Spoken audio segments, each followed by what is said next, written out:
উত্তরবঙ্গ পরিবহন সংস্থার চলন্ত বাসে আগুন, হুড়মুড়িয়ে বাস থেকে নেমেই প্রাণে বাঁচল যাত্রীরা।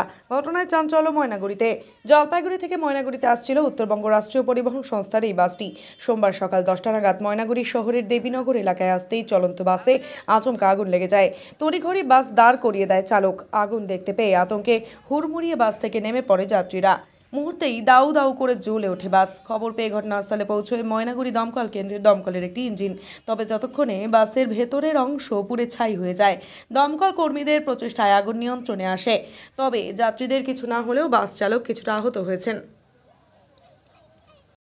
দাদা, আজ ফের একটি এনবিএসটিসির গাড়িতে আগুন। বিগত কয়েক বছর বেশ কয়েকটি গাড়িতে আগুনের ঘটনা ঘটেছে। এটা অত্যন্ত একটি দুর্ভাগ্যজনক ঘটনা যে আজকে মালবাজার ডিপোর একটি গাড়ি মালবাজার থেকে ময়নাগুড়ি হয়ে যখন জলপাইগুড়ি যাচ্ছিল, ময়নাগুড়ি ইউকো ব্যাংকের সামনে হঠাৎ করে একটি গাড়িতে ধোঁয়া দেখা যায়।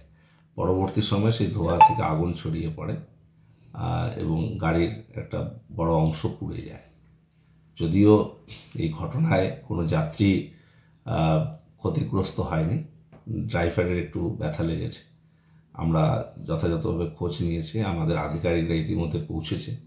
কেন গাড়িতে আগুন লাগলো সেটা আধিকারিকরা স্পটে গিয়ে বিষয়টা খতিয়ে দেখছে। তবে প্রাথমিক যেটা অনুমান করা হচ্ছে সে শর্ট সার্কিট থেকে এই গাড়িতে আগুন লাগতে পারে।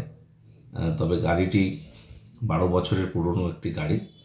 আমরা 15 বছর বয়স পর্যন্ত গাড়িগুলোকে রাস্তায় চালাই, তারপরে চালাই না। এই গাড়িটি 12-13 বছরের পুরনো।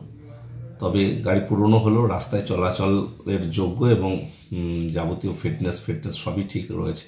কিন্তু কেন গাড়িতে আগুন লাগলো, শর্ট সার্কিটই বা কেন হলো, সবটা আমরা খোঁজ নিয়ে দেখছি, খতিয়ে দেখছি। আমাদের আধিকারিকরা, আমাদের ইঞ্জিনিয়াররা ইতিমধ্যে ঘটনাস্থলে গিয়ে পৌঁছেছে। তবে গত 3 বছরে এ পর্যন্ত এ ধরনের 4টি ঘটনা আমরা সাক্ষী থাকলাম। আমাদের Cooch Behar public job, Cooch Behar new depot সহ ময়নাগুড়িতেও এর আগে একটি ঘটনা ঘটেছে এবং জামালদায় একটা অ্যাক্সিডেন্ট থেকে একটা আগুন লেগে যায়। এই 4টি ঘটনা আমরা সাক্ষী থেকেছি। কিন্তু সৌভাগ্যবশত কোনো ঘটনাতেই কোনো যাত্রীর কোনো ক্ষতি হয়নি। কিন্তু তারপরেও কেন গাড়িগুলোতে হঠাৎ করে এই ধরনের ঘটনা ঘটছে সেটা আমরা আরও যথাযথভাবে খতিয়ে দেখব।